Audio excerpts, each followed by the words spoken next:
Steve Wang is back again for a sequel to his 1991 hit, Guyver. This time we have more zoanoids, a new Guyver, but the same old action. As today we talk about Guyver 2, Dark Hero. Is it better than the original? Let's find out this week on the Dissect That Film Podcast. Let's go!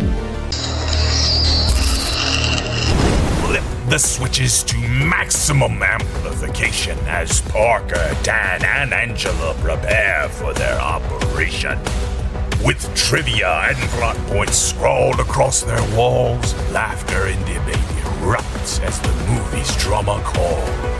The world may call them crazy, minds gone astray, but genius and passion and madness all dance the same way. Now the show begins to rise from its broadcast realm, and you can open your eyes as we dissect that film.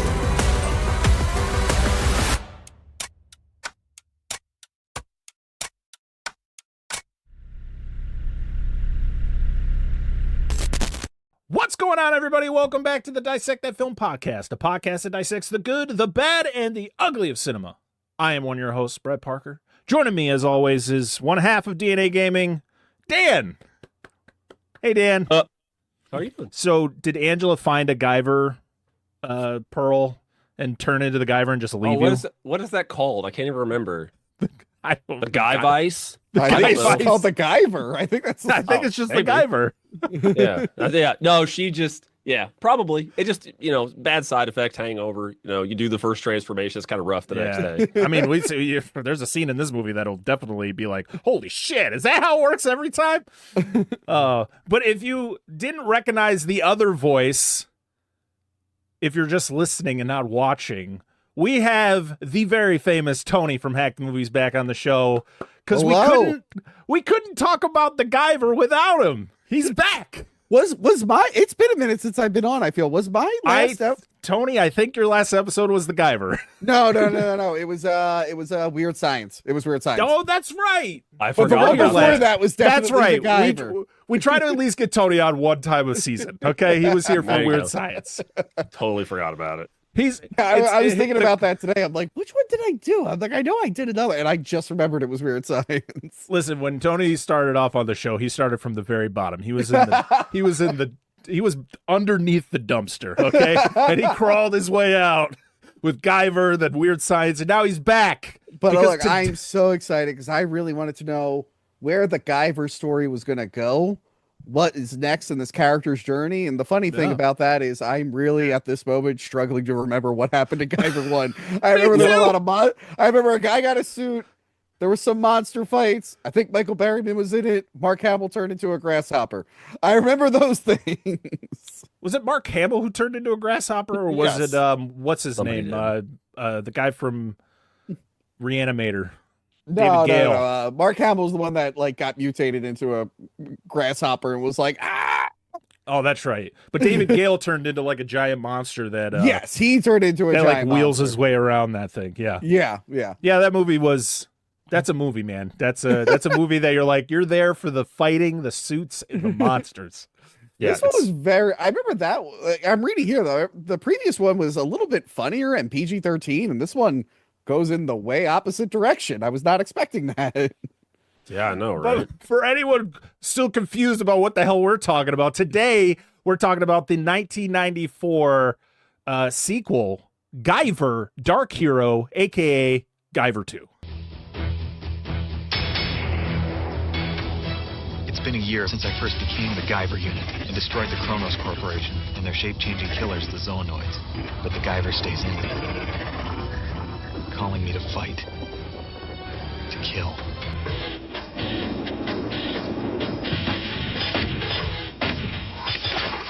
More powerful than any alien.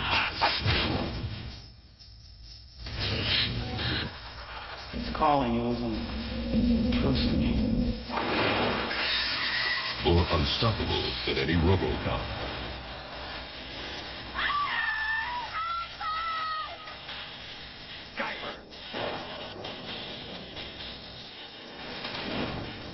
and more of a hero than any Power Ranger.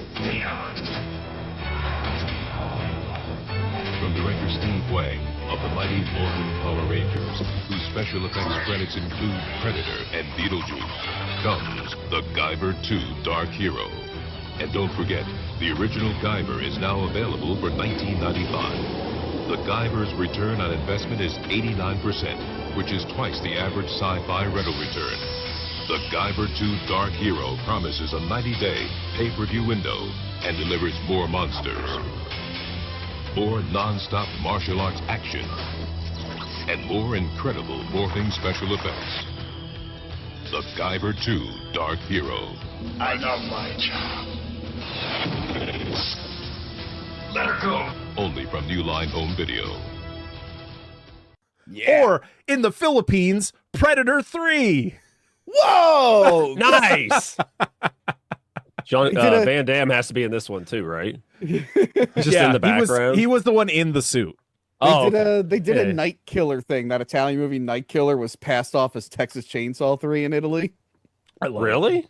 Yeah, because in Italy it's not called Texas Chainsaw Massacre. I think it's called Don't Look Behind That Door. And then when they made the movie Night Killer, they're like, just call it Don't Look Behind That Door 3. Sure. That's fine. Thank you, Italy. Italians like to do that. I don't know why. I can't speak I for wish- all Italians. I wish they still did it, to be honest. That would be really funny if you go to Italy and you're watching like Avatar 3 and it's just called something else. Harry Potter 9. What is happening? Wait, you go to watch Harry Potter 9 and it's some unrelated movie. Just a dude. The dude's not even named Harry. What the hell was happening here? Kind of like how it's Goblins and Troll 2. Yes. Love it. But before we continue with our Guyver talk, I want to thank our brand new patron over at patreon.com/dissect-that-film. We have Kate, who joined the Mark Wahlberg Book Club. Welcome, Kate. Woo! We got some fun stuff coming up. We have Out of the Tubi is coming back to our Mark Wahlberg Book Club members, where we pretty much are going to go through and we're going to talk about a movie that is on Tubi that is related to whatever movies we talked about for that month. That will be starting up soon. There's a bunch of other stuff on there. You get all the stuff from the $1 tier. So thank you, Kate. We appreciate you, and you'll be thanked at the end of the show as well, along with the other patrons. Nice. So, Guyver Dark Hero Mm-hmm. was directed by Steve Wang, who came back. But there's no Screaming Mad George. Unfortunately, Okay. no. Yeah, he left, and it's just Steve Wang. There was another person credited as director, or maybe as a writer, Nathan Long. But I think he may have just been credited as a writer. But Steve Wang was also the writer as well. Steve Wang did the story, but Nathan Long wrote the actual screenplay. Okay. Yeah. Of course, this was based on the Bio Booster Armor Guyver series by Yoshiki Takaya. Mm-hmm. I think I said that right. And we've watched every episode of it, I think. Oh, yes. Or read every book. I forget which one it is. I am so well versed in the Guyver lore. And for the next 3 hours before you get in this movie, let's recap the lore of this. Yes, thank you. We got to do our lore episode before we do the actual movie. But this one has a different main actor. So the last movie had a guy, I don't remember the actor's name, but he was replaced by David Hayter, who people who play video games might know as the voice of Snake or Solid Snake from the Metal Gear Solid games. He was also the writer of X-Men, X-Men 2, and 2009's Watchmen. Oh, I thought you were gonna bring up the Scorpion King, but yeah, I guess that too. That's Scorpion King. 100%. I'm glad you went for like the niche unknown one, but I thought you were gonna go for the low hanging fruit of the Scorpion King. But all right, what if his only contribution is his bow? Make it really hard to pull, and that's it. That's all he contributed to the story. I remembered he's a voice actor and a writer, but I totally forgot that he actually acted in movies. Yeah, it's weird. Yeah. Not many movies, but he acted in movies. The funny thing is knowing just his name and not really seeing his face through the years, and just knowing him as the voice of, Snake from Metal Gear is, I always thought he was way older And I was like, how old is this guy? This movie came out in 94. This dude looks like he was 25. He was 25. Yeah. He was like 24, 25 when this movie came out. I was like, okay. Yep. So makes a lot of sense. He was born in 69, I think. Can I give a shout out of one specific role that David Hayter did that I adore that nobody talks about? Even though David Hayter's not in this one? Oh, David Hayter, sorry. Yeah, David, not Bill Hader. I almost fucked up. Like, I just want to call him Bill Hader. It's like, no, it's not the right guy. So David Hayter he is actually the voice of one of the main characters in pretty much my favorite Gundam series, Gundam 0080. He voices Bernard Wiseman. So I always got to shout that out. I'm a huge Gundam fan. Fucking love Gundam. And he's great. It's like one of the only few anime roles he ever did, and he's wonderful in it. So nice. I mean, he's got the voice. He's got the voice. You do. He sounds like he does in this. He doesn't do the snake voice. Oh, okay. Yeah, he's a lot more grizzled when he plays Snake, right? Yeah. Didn't they like kick him out of Metal Gear for what's his face in 5? Oh, yeah, and then they swapped him. They brought him back? Yeah, he did. He did the voice of in the remake of 3. And whatever it was, I mean, it's a full-fledged remake. They didn't recycle his lines. He actually re-recorded his lines. But cool. Yeah, brought him back. Yeah. But I was trying to think who did it in 5. It was I can't remember. It was Kiefer Sutherland. Yeah, it was Kiefer Sutherland. Yeah. I remember that was weird. I remember fans were like pissed. They're like, why did they get like a big Hollywood actor and not just bring that guy back? Which is annoying when it happens. That was kind of in the period of Konami bullshittery right before Kojima left and like I'm not doing this shit anymore. Like I'm just gonna do my own walking simulators with that one dude from The Walking Dead. I can't think of his name right now. Dude, they got everybody. Guillermo del Toro's in that game. I know. Death Stranding, right? Yeah, Death Stranding, correct. Yeah. So this also stars Kathy Christopherson as Corey Edwards. We have Bruno Patrick as Arlene Crane, but he was credited as Bruno Giannotta. Huh. All right. Is he appropriating us brave Italians? What is that? What is that last name? By the way, Kathy Christopher. Yeah, I want to say Christopherson, but it's Christopherson. She looked so familiar. And I went on like a deep search at IMDb, and like she's been in shows that I've watched, but I don't remember her. So she must look like a different actress that I know. Because the whole time, like, I've definitely seen this woman in something I watch a lot. And then when I looked at her IMDb, I'm like, I have no idea who this woman is. Yep. I've had that happen to me many times where you're just like, that looks like that guy. And then you look and you're just scrolling IMDb. Like, I don't see him. I don't think he's this far down. Christopher Michael as Commander Atkins. Was that the government guy? Yep. That's not what you were going to say, but yes. That was exactly what I was going to say, Dan. I heard that hesitation. We have Stuart Weiss as Marcus Edwards, Billy Lee as Mitski, which I don't think it was the same actress. Also, I can't wait to talk about that random scene that didn't need to be in this movie. Where they explained they broke up or whatever from the last movie. This isn't going to work. Bye. Which is funny because, again, I went into this movie forgetting most of the first movie. And I'm like, did he have a girlfriend in the first movie? I forgot to rewatch the first one before diving into the second one. I didn't rewatch Not it at all. I didn't have time. I did not have time. But we'll shout out some of the suit actors. We got Anthony Hoke as the guy in the suit for the Guyver. Brian Simpson, who played the Gus Volker zoanoid and the Arlene Crane zoanoid. I forgot they were called zoanoids or zoanoids. They kept saying it so casual, like the zoanoids. I'm like, that's such a funny name. I don't remember it being that funny in the last one.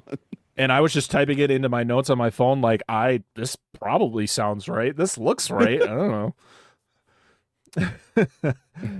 Tetsuro Koike as one of the Guyver zoanoid suit actors, and Koichi Sakamoto as the other. Actually, the three. Akihiro Yuji Nojuchi. Which one do you think did what? Like, there's probably like a fighting one, an acting one. There's probably one that did just flips. There's probably like a wire work stuff. It's like how there's like 4 Darth Vaders whenever they do a Star Wars. Yeah. They're like, you're the sword fighting one, you're the stand-in, you're the flip guy. You're just the guy who stands there. Can I at least walk? No, you're just the guy who stands there. Don't move.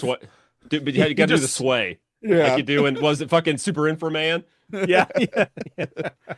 When it's like video games when you're all knocked, like you can't move, your character's just swaying. Yeah, He's got to you gotta wake do up. Dazed. I'm gonna get punched Mortal again. Kombat. Yeah, Dazed. Yeah. Yeah. Full circle. Yep. This was direct to video in 1994, so it doesn't have a box office, but it had an $800,000 budget. So, and most of that probably went to the suits. Yeah, all of it Probably. probably All went the to suits. I'm looking up, Because the first all one they was did. like, yeah, the first one was like $3 million, so I don't even know why they bothered doing a sequel, but they did it. So Did it make money? I don't know. From what I read is that the VHS sales were awful, and so their idea was the first one was PG-13, and one of the biggest critics was it's goofy. It's goofy. We can't really take it seriously. The only thing that's cool is like the suit work is cool, the creatures look cool, but everything else is kind of just goofy. So like, okay. We really want to like bring the tone of the manga to the screen. So we're gonna make it rated R. We're gonna make it darker. But that's all they did. They didn't. I mean, and it's slightly darker. It's really not.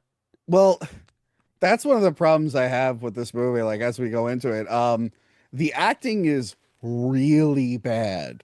Yes, and it is. It would be fine if it was like lighthearted and comical or even like a little bit cheesy. But the movie is taking itself so seriously. The fact that everyone is a terrible actor just stands out because it's not being done comedically or tongue in cheek. Like these people are trying to act and they unfortunately got all the worst actors they could find. And it was just so hard to get invested in any scene that wasn't people in rubber suits punching each other. That's how I felt. Brad, I'm pretty sure you love this movie. It's on your top 4 Letterboxd. Yes, it went directly to the top 4 as soon as I was done. Listen, I don't want to show my hand yet on how I felt about this movie till after we're done talking about it. Yeah. But I mean, I can agree that the acting isn't great. No. Even from David Hayter. It's like he's the top billed guy. Like it's but to be honest, I feel like when you're going into a movie like this, knowing the source material and everything, you're going in there for the fights. You're going in there for the creature design, for the fighting, which the fighting is improved tenfold from the first one. Like I really felt when I was watching one of the fight scenes that I was watching a Power Rangers episode. Like the fighting styles and it just felt like I was like, oh, sweet. And I don't remember if I said this in the first episode, but I remember when people were telling me about the Guyver, they pitched it to me as like, oh yeah, I guess they were more talking about this one. They're like, it's an R-rated Power Rangers, basically. And I'm like, that sounds it dumb. though? No, you know what this feels like? I'm gonna tell you what to me, this feels like a slightly more upscale version of an episode of Tattooed Teenage Alien Fighters from Beverly Hills. That's what that fucking feels like. Dan, but no, the suits are really cool. No, bullshit. I did not make that up. I'm sorry to cut you. I did not make that. It's a real fucking show. Oh no, that's 100% a real show. Yeah, that is 100. When I used to work with Kieran, he loved that show. He had a Tattooed Teenage Alien Fighters lunchbox in the office. Oh my god. Actually, there's an episode of Tattooed Teenage Alien Fighters where they fight a giant dinosaur, and it's the unused Koopa T-Rex suit from the Super Mario Brothers movie. Really? Because remember when he gets de-evolved? At one point, he was going to fight them in a T-Rex form. Yeah. But then they ended up not doing it, but they still had the suit. So Tattooed Teenage Alien Fighters got access to that suit, and they That's amazing. Kind of like how Ultraman used to take Godzilla monsters and dress them up differently. Put a fin on that motherfucker. Yeah. Just find Ultraman. That's amazing. I need to find a picture of that because that's awesome. So you're talking about like when he's de-evolved and it shows that quick glimpse of him turning into a T-Rex? Yes. Eventually they weren't supposed to de-evolve him completely. They were supposed to stop, and then he was gonna like get out and fight them. And then I guess they were like, scrap that, we're just gonna de-evolve him. We can't afford this. Nope. It's like we already built it. It's like, yeah, we don't have money to actually film it, so just leave it in a shop until a shitty cable Power Rangers show needs it. I need to find that, dude. That's fucking wild. That's amazing. Sorry for that side tangent there. I just No, thought it's great. That was a fun, like, oh yeah, there was a rubber monster and tattoo teenage thing.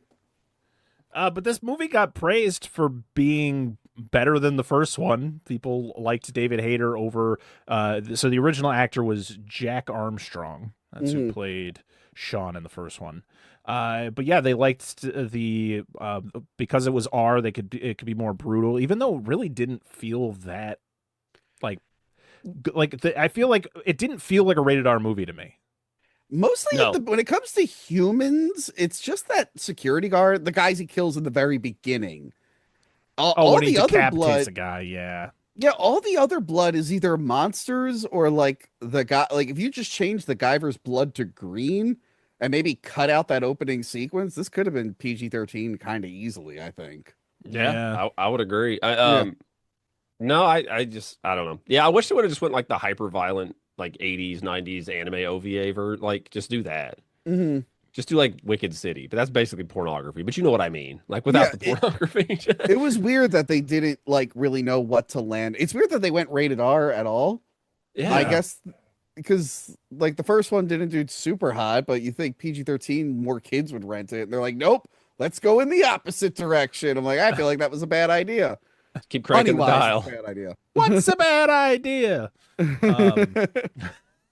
I saw a fact where it was a producer decided not to put nudity in this movie because they were like, we felt that all the female characters are too smart and we wanted them to be more sophisticated where we didn't need that. And then when it failed with VHS sales, that was like one of the main points that he was like, I think that could have been the issue. Not enough naked ladies. And you're like, I don't know, but What if instead it just flops? Like we can't get any of the women to be naked, so it's just like David Hayter's dong and like the other zoanoids just like donging it out, and like, well, this was our only option. Like, okay, guys. Well, look, they were filming this in Utah. I don't think they're a big fan of nudity and porn and stuff in Utah. So That's fair. Well, that's why they had to film in the middle of the woods, so then none of the Mormons could find him. Yeah, I was gonna say that's Mormon territory where I think most porn's banned, and alcohol has to be like 2%. Beautiful location though. They filmed all on location. There's this I don't know if you see this meme going around on Twitter. They'll like pick an old movie that was shot on location or had really good lighting. And the meme is they go like, if you try to film a movie like this right now, they'd kill you. And there's one shot where he's like on top of that mountain. You see all the mist and clouds, and it's like all in camera. I'm like, I haven't seen an in camera location look that good in forever. And here we're seeing it in a direct-to-video, stupid, violent Power Ranger movie. These days, they're like, shoot it in front of the screen. Like, do that. Use the fucking LED screen. Yeah, what is that thing called? I think it's just called the screen. The void. Something. Yeah. The void. The music. Oh. I saw this name pop up during the opening credits, and it said music by Les Claypool, and I went, what? It's not that Les Claypool. It's Les Claypool two Les Claypools? Third. So this is Les Claypool the third, in no relation to the Les Claypool you're thinking of, or everybody else is thinking of. Yeah, this guy just was a composer. You think they had to like make him like guild rules? They had to like change his name, kind of like your favorite director Paul Anderson had to change to Paul W.S. Anderson because everyone kept getting confused with P.T. Anderson. You don't get those two mixed up. No, you back don't. then you did. I don't even know what the fuck you guys are talking about. So, I know Paul W.S. Anderson. I don't know who the fuck P.T. Anderson is. P.T. Anderson. You don't know like Paul Boogie Thomas Nights Anderson? Stuff. Fuck no. But they're Nights. both Paul Anderson. So at some point, the guild had to be like, okay, you guys have to prove, you got to show that you're two different Paul, because there can't be two. Fair. I'm shitty with names. Yeah, that's fine. That's what I do. It's what I do. It was released April 20th, 1994. It had a runtime of 2 hours and 3 minutes. It was long. It is a long movie. Well, that's why I screwed up my day. I'm like, this movie can only be like an hour and 30 minutes. Let me put it here. And I went, an hour and 55. I'm like, fuck. All right. I'm not going anywhere for a while. I'm sitting down. I'm watching Guyver 2. You're locked in. It was like 20 after 8 last night. I'm like, 2 hours. I want to go to bed before this. Okay, here we go. Strap in. Have we got a podcast for you? Bad movies, worse people. I mean, look, you like getting a couple beers in you, watching a bad movie, and yucking it up with your friends. That's what we're doing. We have microphones. We have great impersonations. We have bad impersonations. I think it might be one of the best podcasts I've ever heard. It's the best podcast I've ever heard, fellas, and I ain't lying through my giant teeth. There's a sample. Yes. You can find us anywhere. Badmoviesworstpeople.com. Come check us out. If you don't follow us, we will follow you home. All right. Well, I think it's time to hop into the plot of this thing. What do you guys think? Let's do it. All right. Let's do this. It is time to dissect that motion picture. Boom. Nailed it. I think it's the best one we've ever had. I don't know if I've ever actually done the real thing. I'm thinking that's like a No. recent thing. Probably not. I don't know if I've ever actually done it. Maybe like the first time. Well, I think the last episode that you were on was the first time we were doing it. Oh, you were okay. on. The other two So times it's a we were doing tradition it. starting now. Yeah, exactly. It's been like 2 years, but it's fine. So we find Porn out to him, damn it. just sad. I just disappeared. Start crying. Oh, I just figured out that pretty much the names of both of our shows are pretty much the same. I get accused one is of just that. Yeah. I get accused of that for Cinemassacre. They're like, did you rip that off? I'm like, no, that would have made sense. My explanation's stupid, but I've explained it before. I'm like, I think it's a parody of At the Movies, but yeah, ripping off Cinemassacre would have made more sense. That probably would be the better explanation when people ask me what that means. So that's fine. Ours makes us sound very sophisticated, and if you listen to our show, we are the opposite of that. Well, look, there's no confusion, but if there is a day where people do get confused, I will sue you all into the ground. I'm not legally tied to him, so have that. Lawyers was like, but you were on their show 4 times. Like, yeah, but then they got as popular as me, and I couldn't handle it. Yeah, that's not happening. That's not happening anytime soon. At first, or it was ever. charity. Then there was competition. All right, plot time. The movie starts with a voiceover, I think, and it tells us that it's been a year since the events of the first movie. We open to the dude wearing like clearly a oversized suit. Yeah. He's a bad guy. He's a gangster, and he is he takes a security guard hostage, and he opens a box, and it's full of dolls. And the explanation of what these dolls are is so good, where he's like, it's not just there's cocaine in the dolls. No, they fucking made the dolls with the cocaine, and then they're gonna melt them down to get the purest form of cocaine. And I went, we didn't know the dangers of microplastics back then, but watching this now, I'm like, no, don't mix cocaine with plastic. I mean, those are both bad for you, but together they're even worse. But I'm also thinking to myself, it just seems like such a massive process. Like, it does seem very complicated, doesn't it? They're never gonna find it, though. Could you imagine the scene when these things hit the streets? Like these cracked out grown men just licking Barbie dolls. Like, I can't refine it out. Yeah, I feel like this is gonna go south real quick. They're gonna be like, "Hey, how come there's so many grown men and adults with these dolls?" Doesn't make any and sense. Every kid who comes into the ER holding this doll is all tweaked out. Yeah, they're gonna figure this out real quick. You couldn't figure out anything else. It had to be dolls. Okay. Sure. Hey, listen. At least it's inventive. You can just give him that. I audibly laughed out loud when he was like, "It's made with cocaine." I went, "What?" My daughter was in the room when it happened. I was like, Sarah, they're drug dolls. She's like, what? Oh my god. But the Guyver shows up and he whoops some ass, and the fight already looks great. Wait, I like his thing. I forgot if this was the thing in the first one. His whole thing is like, I got blades on my elbows facing behind me, so I have to get real creative on how I punch you. And I can make them longer. Blade. Yeah.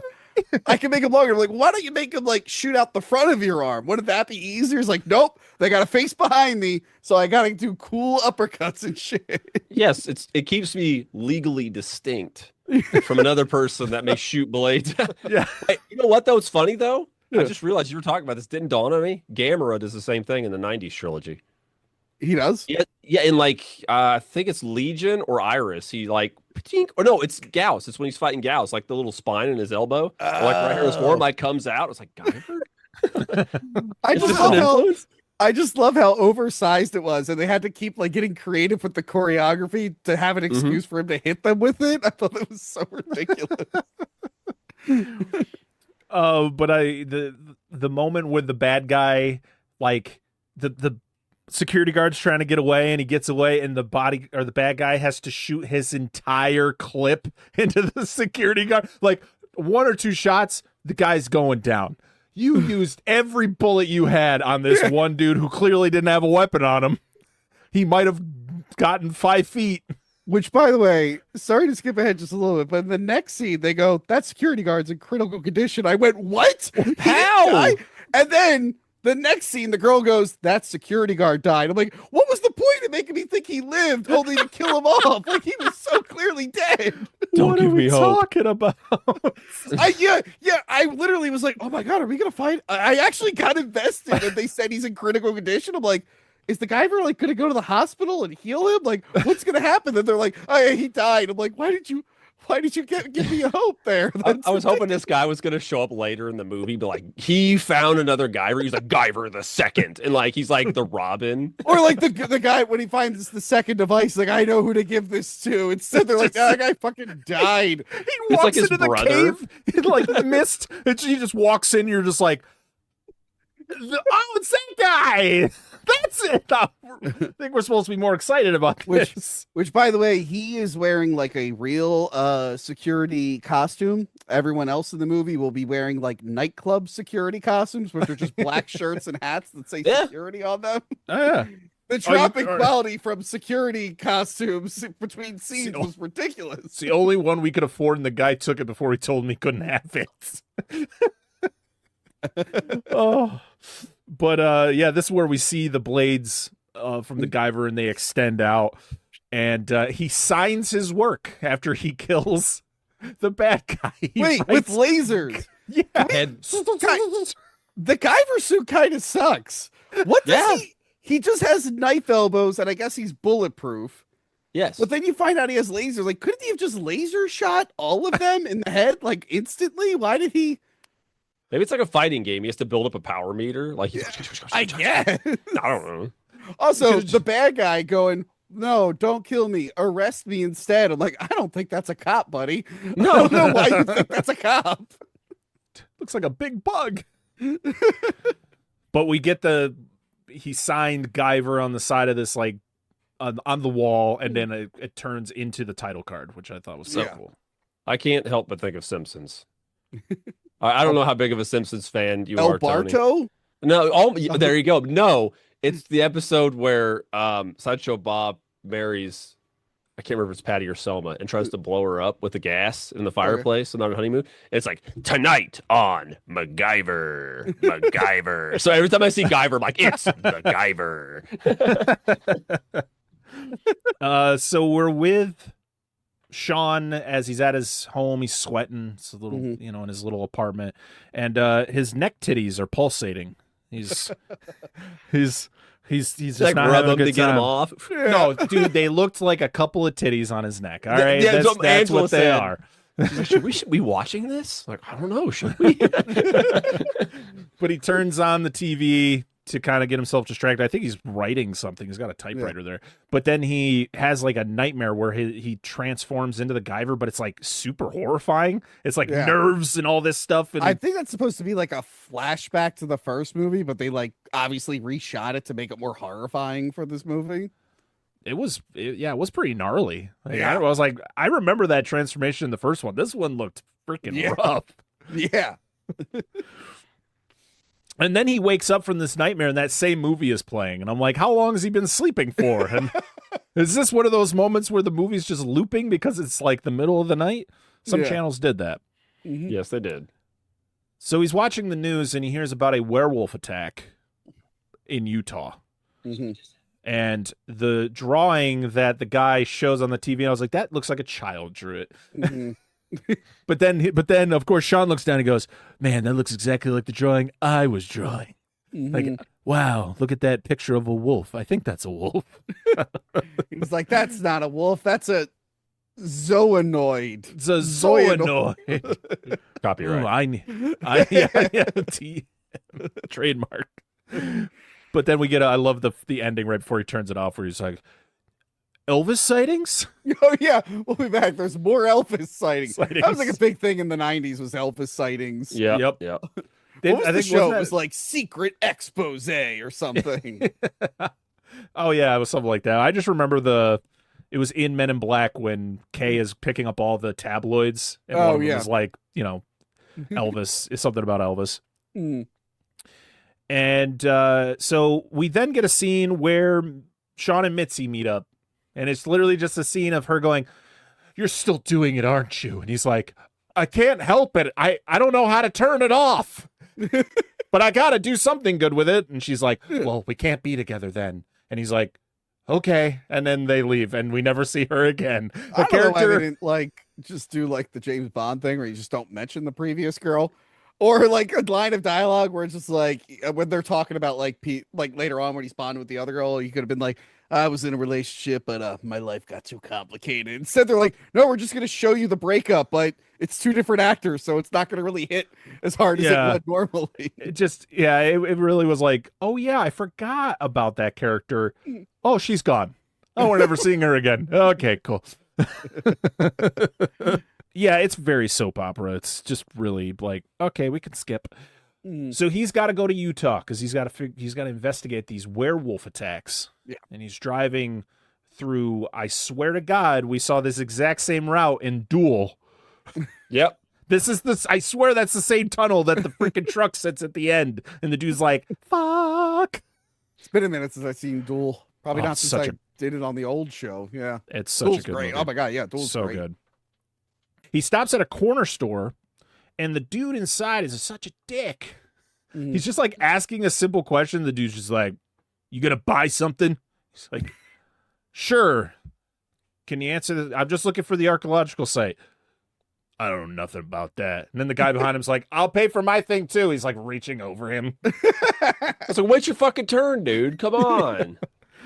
Oh man. And then that's when we meet was it Corey Edwards? She works at the site, and her Sierra is sick. I loved these like 90s GMC Sierras that had like the pushed out fenders. Yeah, the step side bed. And cool. she's buying a big case of the now defunct Bud Dry. I seen that. I wrote that down. I said Bud Dry Draft. Ooh. That was a beer. That in 2010. I had to look it up to see if it was even real. Discontinued in 2010, right when I was starting to drink a lot of beer. I missed out on the Bud Dry trend. Man. Did any of you get to try it? No, because I didn't start drinking beer till like 5 years ago. So oh darn. What even was it? Hold on. Well, it was Budweiser. It was because at the end of the movie they thank Anheuser-Busch. It was a crisp, highly attenuated finish with no lingering aftertaste or residual sweetness. The dry craze. Apparently, there was a big craze of dry beer in Japan. And Michelob did it, and then they were like, "All right, we're all going to do this now." And then I guess it didn't work. Well, I am currently drinking a competitor in Miller Lite. Ooh. The Did they make a tagline Miller for it, Dry? Here's the tagline. Why ask why? Try Bud Dry. That sounds terrible, by the way. It actually does. That does not sound appealing at all. Appealing name at all. Like, why are you putting dry in your title? Stop it. It just sounds terrible. You just take a drink, it's just sand. Like, oh, it's just like trying to like seduce a woman. It's like, "Baby, I will make you so dry." Like, no, that's not what you want. It's like a desiccant. As you drink it, you just you shrivel up. You turn into Imhotep. That's sand, like all your. The Mona Lisa has no eyebrows. Venus de Milo lacks arms. Chickens have no lips. Why ask why? Try Bud Dry. It's cold filtered for smooth draft taste, and dry brewed for no aftertaste. So when it comes to refreshment, nothing's missing. But yeah, so Sean explains to Corey about his drawings and about the werewolf sightings, and he needs to go to this site because he knows there's something there, but he can't tell her what it is. Of course, and of he course, can't tell her that he's a Guyver. Yeah, but he just met her. Yeah. That seems like something you would tell after a couple dates, you know? Yeah. But one drawing that she sees scares her to the point where she's like, yeah, I'm out. See ya.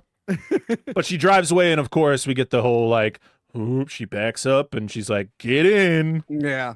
We didn't see that one coming, guys. But she came back because she's a scientist. That's what she says. But I also went, I think you also came back because David Hayter's kind of hot. It could be both. Yeah. Are scientists not I didn't allowed say to... the first one wasn't true. I just said also. Also, David Hayter is an attractive man. Maybe. I'd pick up David Hayter because I think he'd be able to wingman for me. I'd definitely pick him up. Yeah, 100%. He's not just going to steal them from you. He's going to try to help you.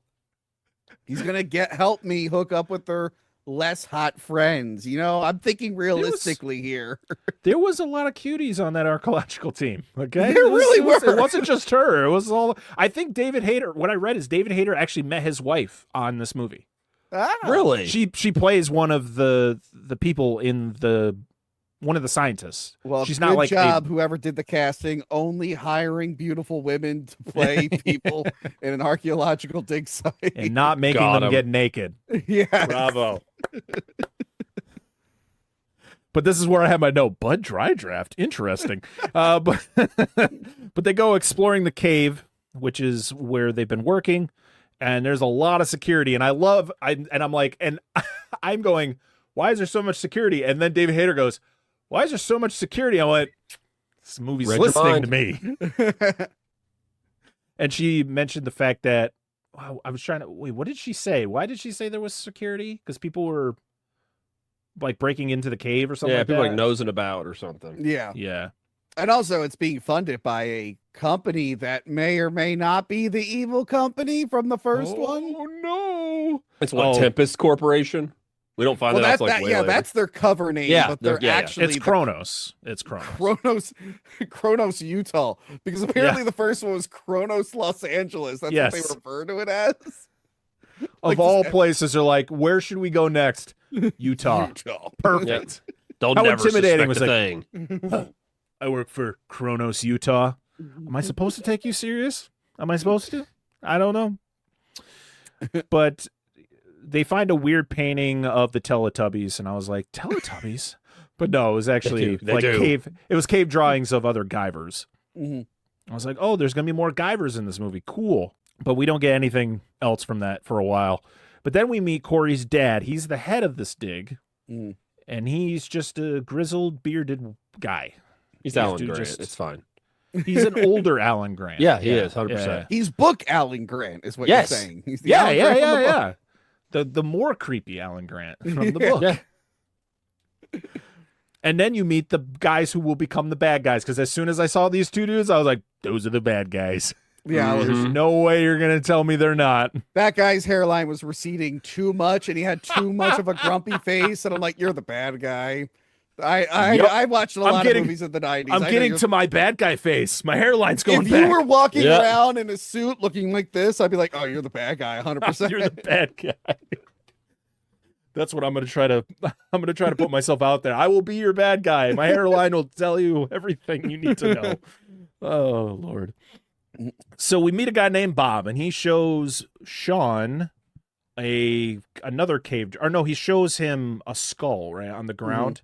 Yeah. And Sean just goes, Lisker, out loud, by the way. That's Michael Berryman's character from the first movie. He says it out loud. Bob goes, what? Huh? And he goes, I didn't even piece that together. Michael Berryman survived the first movie? Unless there's more than one. Yeah, I don't remember. Guys, this is bad. I didn't re-listen to our episode. I didn't watch the first one again. I don't remember. Keep talking. I'm gonna read a thing real quick. But yeah, I just love the no reaction to him literally just out loud just saying Lisker. So Sean can't hold on, explain. battles Lisker and kills him. Okay. Yeah, But I it guess wasn't it's in this just a- cave. It was probably his brother who looked exactly like him. We'll just go. Yeah, it was 100%, another. yeah. Because he looked like a gremlin. He was a gremlin zoanoid. Yeah. So Sean can't explain why he needs to stay at the site. Him and Corey have a conversation. She's like, "You got to tell me." He's like, "I can't." And she's like, "I bring you here and I get nothing." I'm like, "You brought him here. Like you could have just drove away and didn't turn around, but you turned around because you're a scientist." I just love that no one really questions Sean being there except for the government guy you find out later. Yeah. He's the only one kind of giving him the side eye, like, who the fuck is this guy? Everybody else is like, okay, oh, guy sweet with new guy. Like the guy with no qualifications. Yeah, sure. You Yeah, can work sure. here. Cool. No one's heard of this guy, right? All right, cool. We'll just let him in. The guy that was on the news earlier about the werewolf attack, he hires a photographer to go out to find the werewolf. And, of course, it's like, I hate this interaction because the photographer is just like, we've been out here forever. Are we ever going to find anything? And the guy's like, it's going to be here any time. And then the thing shows up and freaking, it's like this rhino porcupine. Yeah, I was gonna say, it looked hybrid nothing like a monster. werewolf. It looked like a rhino. No. And it charges at them, freaking just swipes the photographer's head right off. Just see ya.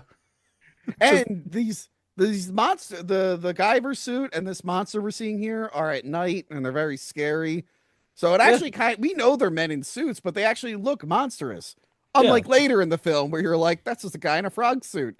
Clearly shouldn't probably shouldn't be in full daylight because it just looks like a man in a frog suit. We'll get to that, but have you seen the found footage film Frogman? Yeah, I actually reviewed that. Yeah. It's Frogman. It's a Frogman really suit. Frogman.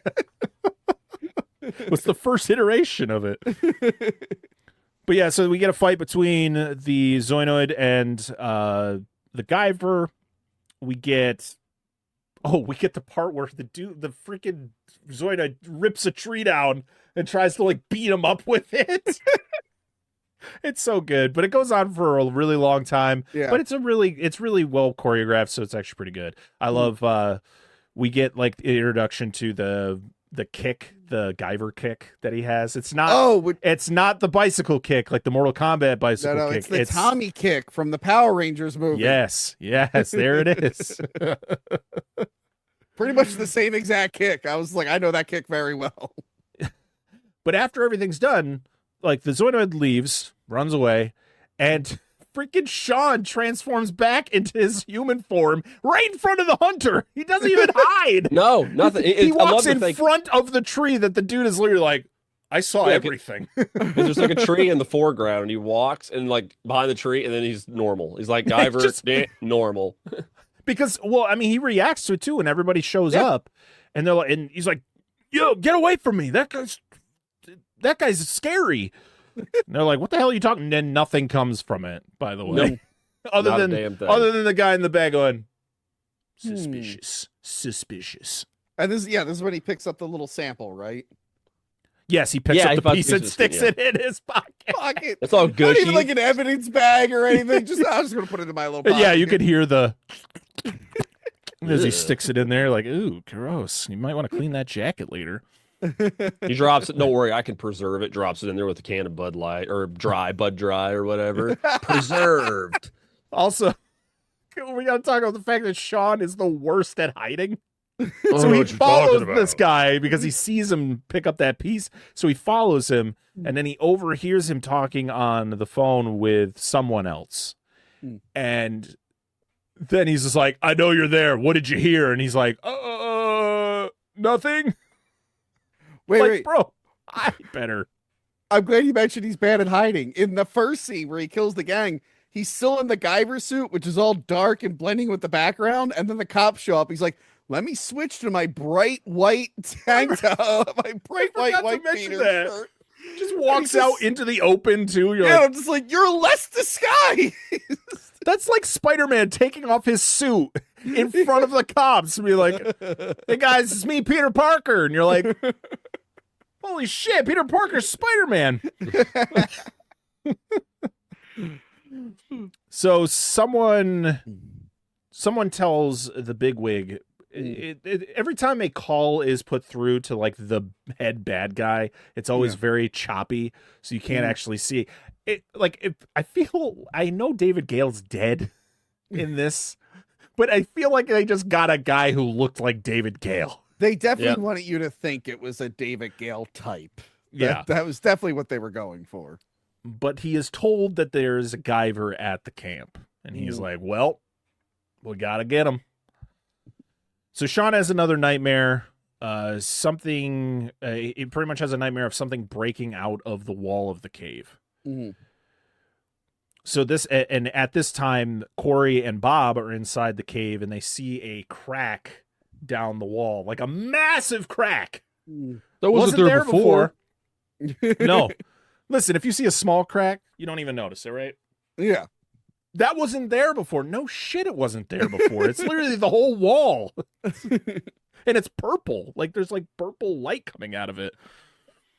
And then we have to have a moment where like there's another woman who could have been, this may be David Hayter's actual wife. This woman who's talking to Corey, and she's like, I think, do you have a crush on that new kid? And she's like, no. Okay, he is kind of hot though. So yeah, kind of. I'm trying to look up who his wife is. I don't know if they're still married, but I did read a fact that he had met his a wife on this movie. He's up to number 6. No, I don't know. So I do love the fact, though, that every time Sean is asking somebody from the dig site, like, what they're looking for or what they're finding, is like, oh, just a bunch of pachycephalosauruses. Like, we're just finding dinosaurs. And like, yeah, they did look like a dinosaur. Also, I'm seeing here, his wife was the voice of someone named Mary. It just says Mary voice. Huh. Yeah, I see that. Yeah. Maybe she was in a background and you just heard her voice. Maybe. Her name was Mary. Good for you. Mary. But yeah, it did look like a packy with the big I know what dinosaur they're talking about. It looked just like it. Yeah. The Friar Tuck. Yeah. The one, the ram one, right? Yeah. Yep. The one that it's kind of like that, yeah. Yeah. So she talks about how she knows they're not dinosaurs. Like, she just has to use it as a cover because her and her father have been working on this project for the last 5 years and they can't fuck it up. So shut your mouth, Sean. So Bob and some other random woman find something in the crack, and it's huge. Dude, this random woman I thought was Corey. I was like, so did I for about 10 seconds, and I went, nope, that's not her. I was like, what happened? Because, well, Corey was right with Sean, like, the scene before. So I was like, the time just doesn't seem right. But no, it wasn't her. It was just another person there. But yeah, they find this huge crack. They are able to, like, take it a bunch, there's a montage of them digging out this thing. And then, of course, they all step back and they're looking at it. And they don't know what it is. But Sean's like, it's a ship. And everybody should have been like, how the fuck does he know that? Yeah, I'd be like, how do you know that? It's clearly like a blob thing. Have you seen a lot of alien ships? Weren't they like touching it? Like, it's like leather. Yeah, I don't know why anyone would be touching it. Obscure, I don't know if this was the intent, but obscure reference, that's the exact same thing that happened to Reptilicus. If anybody's seen that movie, because they drill down in the ground, they pull it out. I was like, what is this? It's like a piece of leather. I was like, Reptilicus. It's the same fucking movie. I've definitely seen Reptilicus, not enough to remember it. I got the 4K for it with like the Danish cut or whatever. Ooh. Don't watch it. Oh. Listen, there's some cool shit in it, like where Reptilicus flying around on bat wings and shit like that, which is wild. But then there's like a random musical number in the middle, and I'm like, what the fuck's going on here? Oh, that sounds great. What are you talking about? You might enjoy it. I don't know. All I remember the cover looked really cool. The bad rotoscoping of the guy falling into Reptilicus's mouth. It's like before they had green screen. It's just cutting around. It was so bad. It's so good. I mean, we've watched some doozies on our Monster Zone. We just talked about. Well, the last episode was what was the movie we just watched? Valley of the Dragons. Valley of the Dragons, 1961, where it was just actual animals. They just took shots from a movie from the 40s and just reused it for this movie, where there was like an alligator with a sail glued onto its I remember back. that one. Yeah. Back when you could just glue things to an animal. Animals died in this movie, by the way. Animals died. Yeah, they used footage from King Dinosaur, the old 1 million year BC. I think it was the Lost World from the 40s or the 50s. And then they used Rodan footage illegally. Oh, that's right. That was the other one. Yep, it's fantastic. So everybody's happy. Woo! We found this thing. That's a ship, I guess, according to that guy. Yep. Who just showed up. But Corey's still working. And Sean is just staring at the ship because he knows what it is. And that's when Sean finds out who the zoanoid is, who's been attacking, who he had fought earlier, which was, He's not wearing his security hat, so he's got that gash in his head where he fought him as a monster. Where he got him with his elbow claws. So. Yes. It's like jazzercise. I don't know. It just feels like. But then he gets questioned from government guy about Chronos, because he's talking about Chronos, and he's just like, I mean, I don't know anything about it. I don't know what the hell you're talking about. And he's like, I think you do. And he's like, I'm gonna leave now. Thanks. These pictures, Sean. What do the drawings mean, Barker? I love though when we see them trying to open the ship, and the guy's just got the torch, and he's like a foot and a half away from the wall, and he's just doing this, and he's like, nothing, can't get it open. Like, what did you guys? Ideas. Did you even try? Did you? I think the next thing you should do is slap it with your hand. Probably just as effective. Yeah, they used nothing. I don't know why they went right to burner. Like, they don't use a sledge or anything. But and then this is when the pulsating titties come back. Okay, because they're all in the crowd. I need to say something. Okay, please. If I said I saw this movie in the last episode, I must have been mistaken, because I didn't remember anything until I got to this scene. It's been haunting me for 30 years. I remembered I watched a movie where someone's trying to open up a wall and a guy's neck is pulsating, and then someone says open sesame, and then the wall opens up. And for years, I couldn't figure out what... I saw this movie as a kid, and I could only remember the scene. It might have been the only scene I saw from this movie. And for whatever reason, it burrowed into my brain, because I think I didn't know what was going on. I don't think I watched the beginning. And I guess I never saw the end, because I would have remembered the rest of the movie. And it's been killing me for 30 something years. I'm like, what was that movie? And I'm like, to the point where I think I convinced myself that it was just a dream I had as a kid, and I just never forgot. And then I'm watching it today, and they're trying to open the wall, and his neck's pulsating. I'm like, oh my God, this is the movie. This is the movie. I found it. I finally found it. It was Guyver too. And I'm like, it was one of those things where, like, I'm not insane. That wasn't a false memory. This was a real thing that happened. I don't know if anyone's ever, if you watch like something on cable and you couldn't remember it, it's haunted you for years. Yes. Oh, I've had that. Yeah. I don't know a specific example, but I remember like you see a scene and you're like, oh shit, it's this movie? I've never seen this movie. I have the same one. I cannot figure out what it is. I've had it since I was a kid. I remember when we did rental reviews, when we did Freaked, I remember watching most of that movie going like, I've never seen this before, until I got to the end. I'm like, I've seen this movie before. This is one of those moments where I'm like, I'm so happy this is, because I legit thought I just dreamed that whole thing up and made it up. I have no idea. You've concluded that memory. Yeah. Yep. You can shut the door on it now. Yep. I'm so happy. I just Thank you for making me do Guyver 2 and solving that mystery. Oh. This whole episode's worth it just for, I don't know why this scene stuck in my head for so long. I guess if you watch it out of context, it is kind of interesting. Like, there's an alien wall. That guy's neck is pulsating. What the fuck is going on? But yeah, how does no one realize or see these pulsating titties on the back of his neck? Like, I'd be like they're in a big crowd. Like, is there something wrong, bro? You need to get checked out. Like, that's I don't think that's concerning. I think it's because no one's standing directly behind him, I guess. And they're all very distracted by what's going happening. Like this the whole time. He's like, I would have looked to the right and been like, "Are you okay, buddy? What the fuck's going on with you?" Even if I didn't see the pulsating. Do you need a smoke? I don't even know you, but are you okay? But then we get the open, it's not going to be as easy as just saying open sesame and it's going to open. And of course, the door opens. But then we get this, it should have been a more intense scene where they're like, okay, Dr. Andrews, he's going to suit up. He's going to go into the ship. And it would have been more intense if he had like gone in farther and then discovered something and then come out and been like, everything's good. But look what I found. Instead, he goes in for like 0.2 seconds and then immediately is back out again. Like, everything's good. We can breathe in there. Yep, let's go. Everything checks out. We didn't really need the whole you going in there to make sure everything was okay. This kills me in movies where they're like, the air is breathable. I'm like, yeah, but there could still be stuff in the air that's not good for you. And like radiation. Did you go in there with a Geiger counter? I don't think you did. Like, there's other things.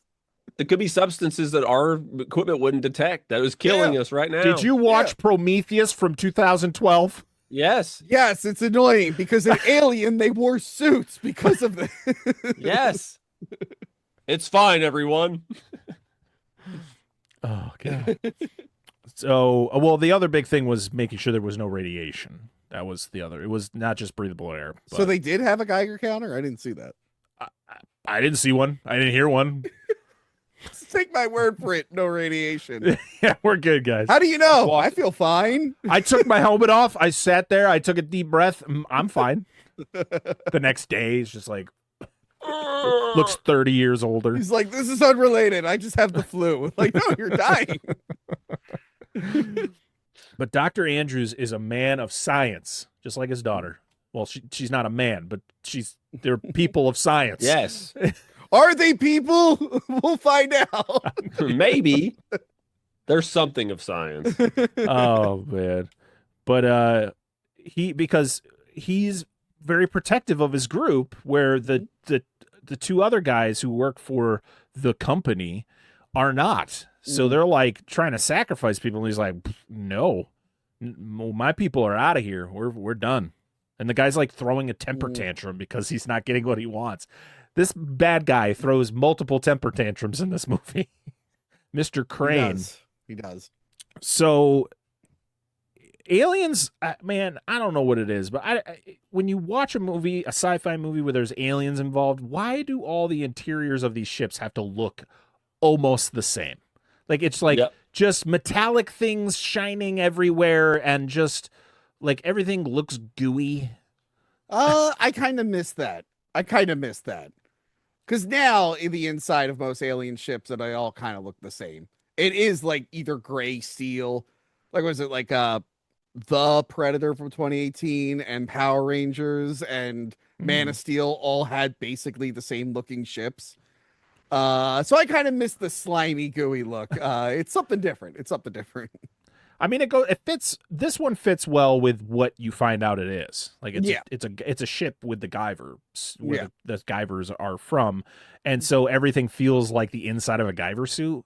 Because they go into that big room, and there's like it looks like nerves coming down. That looks like when he suits up. So I was like, oh, that's pretty cool. But it's just funny because like you watch like this. You watch like Independence Day and like anything of the 90s that had aliens in it, like the ships always kind of looked similar. I guess Hollywood goes through trends where everything kind of looks the same. But I agree, the new ones are where it's like just even metallic things. Like, come on. I love like Alien and a bunch of other movies, but for a while spaceships just all looked like stuff from Star Wars, just gray, big things pieced together, wires everywhere. Yeah, so there's just trends throughout. It's wet, just very wet. Do you think so? Random thought.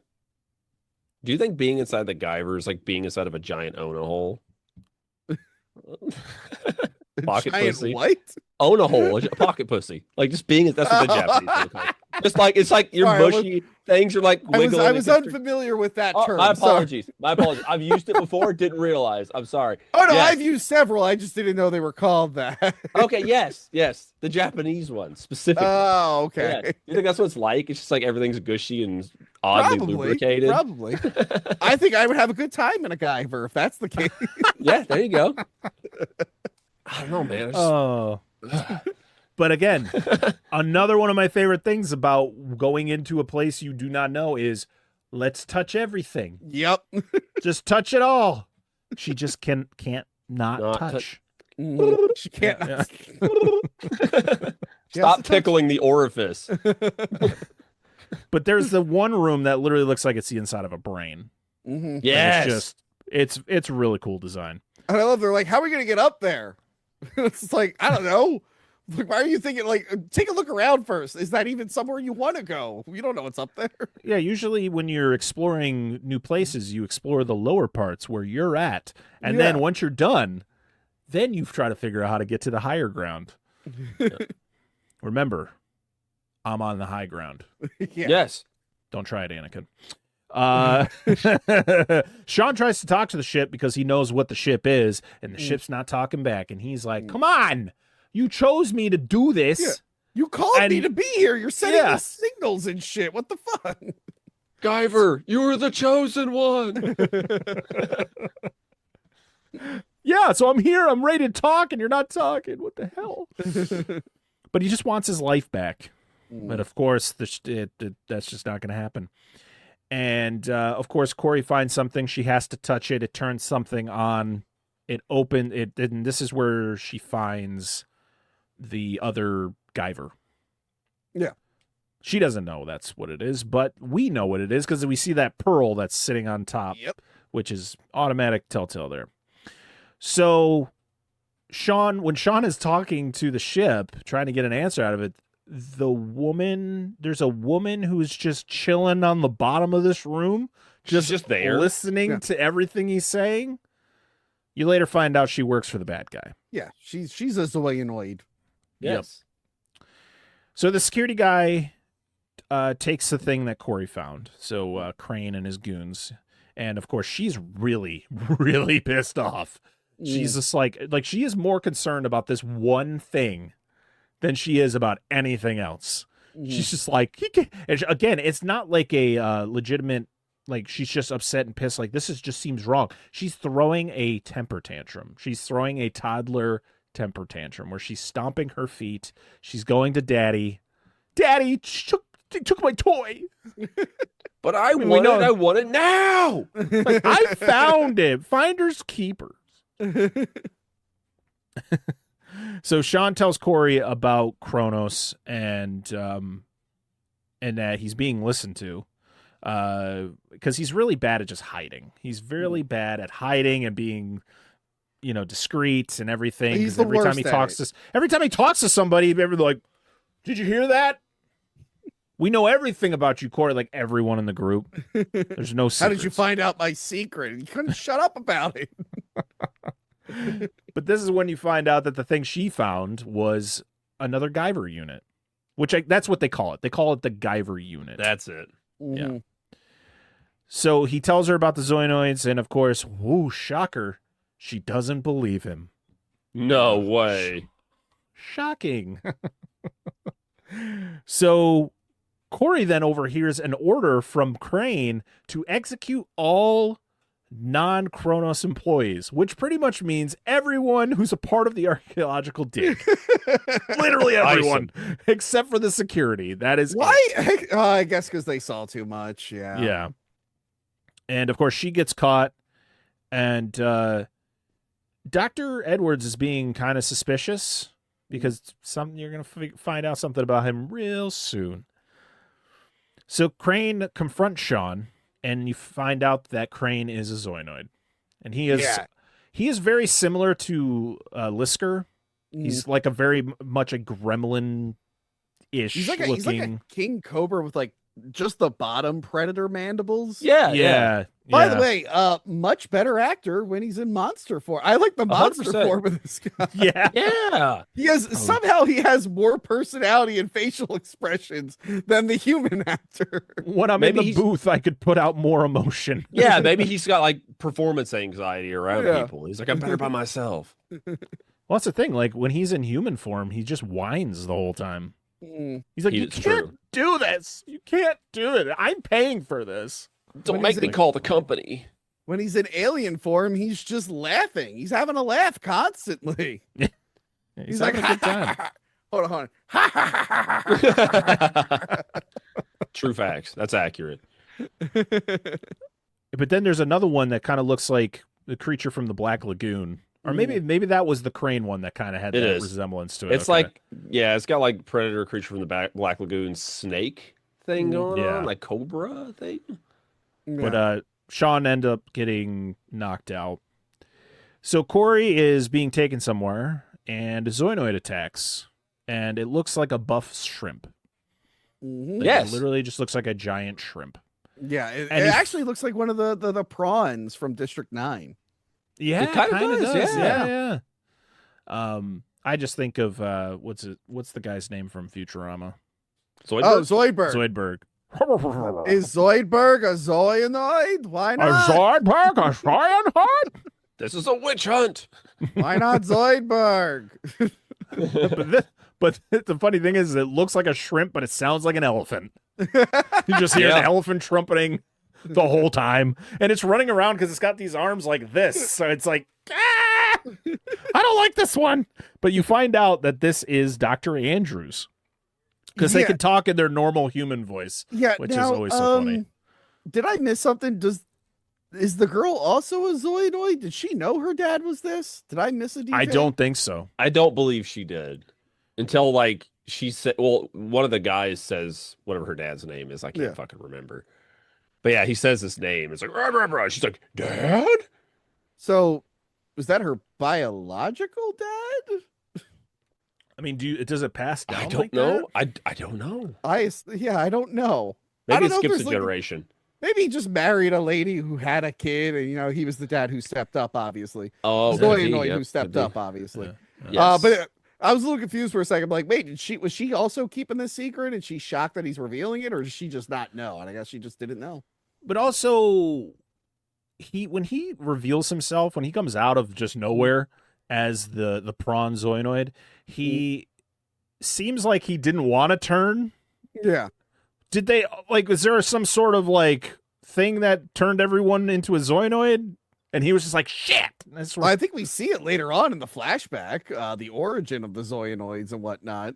But why is he like a good guy and not is it because he ended up being a father and he likes humans or something?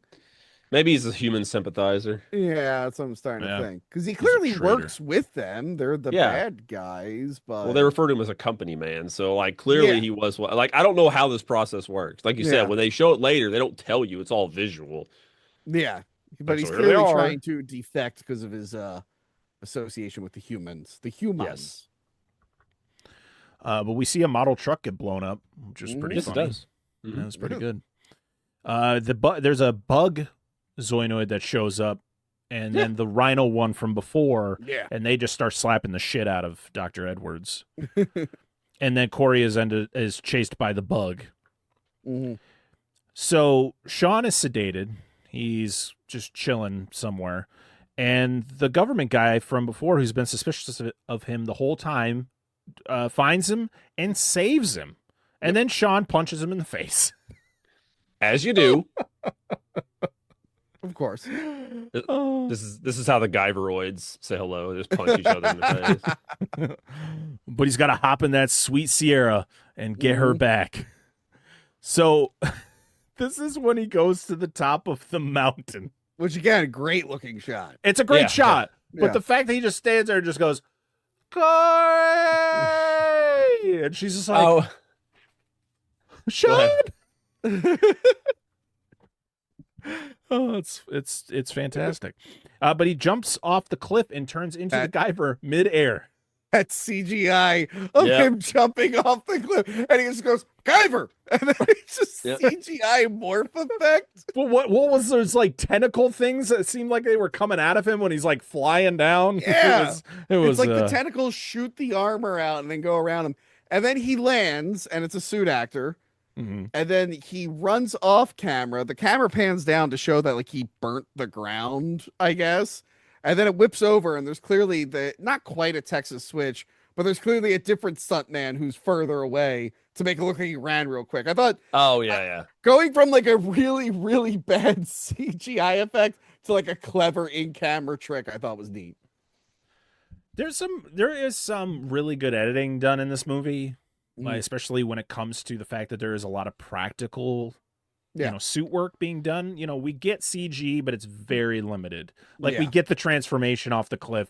It's not great, but it's not like it's overpowering. It's not taking us out of the movie. And then the other ones we get, I think, are just like the blades growing. And then the part where he demorphs, that looks rough. But yeah, like you said, again, like very low budget. They couldn't afford the fact that they had CGI at all.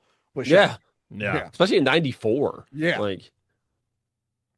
So we then get a bunch of them fighting in the water. There's like 3 zoanoids and the Guyver in the water, and you're like, wow, they had to pay extra for those suits, because those suits had to be waterproof, because they probably weighed about 150 pounds when they got out of there. Yep, because they're so waterlogged. It's bright daylight, and I'm looking at him like, now this looks like Power Rangers. Like these no longer feel like monsters; these feel like people in suits. I was still having a good time. But Sean saves Corey, and he spins a lot. I was like, why did he have to spin like that? He could have just backed up, but instead he was like, whee! He did like a tornado move. He loves spinning. He almost kills her with the spin. Yeah. Like, oh, you got to warn me before you do something cool like that. Those blades could have got me. Yeah. Yeah, because he spins while he has her, right? In his arms? Or does he put her down and then spin away? But then at one point, I think he goes to attack her dad because he doesn't know her dad is like a good guy. Oh, yeah. And she gets in the way, and actually, I like got tense for a second because the screen goes black. I'm like, did he go too fast and accidentally cut her? And then like it comes back and the blade is just right in front of her face. I'm like, oh man, that was close. Imagine that's how that happened. Imagine like that was a deleted scene. She just gets offed. They ice Corey. It's just like the end of Van Helsing.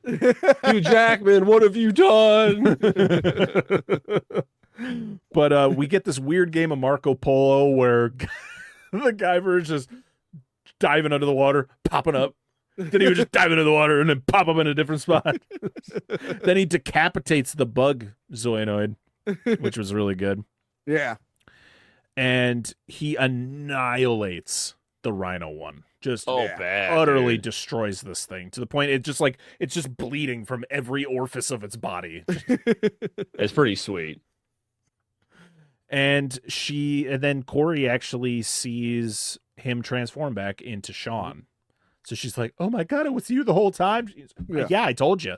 You didn't hear me talking to you in my normal voice. This. I was like an alien thing. You thought I was stupid. Like, and your dad was that other thing I told you was a thing. Sorry, I didn't lead with that. I mean, so the government guy saves the students who were about to get all killed. Yeah, that part's kind of like rough because they're like, shoot all of them, and they only have 2 handguns. I'm like, this is gonna take a while. Guys, we only have so many bullets. We have to make sure our aim is just like, aren't you monsters? Why don't you just like monster out and eat them? There's one shot though where one security dude gets kicked in the face and he lands and his head turns into like fucking what's the man? I can't think of the video game, but he looks like an alien. Yeah, his head lands. He's still got the security hat. The other security guards don't, so it's weird that he's the one who got knocked out like midway transformation. What is it? Is it Abe's World or something like that? Oddworld. Oddworld. Yeah, Oddworld. Yeah. It looked like one of those guys. Yes, AIDS. Yeah. Couldn't think of the name. Yeah.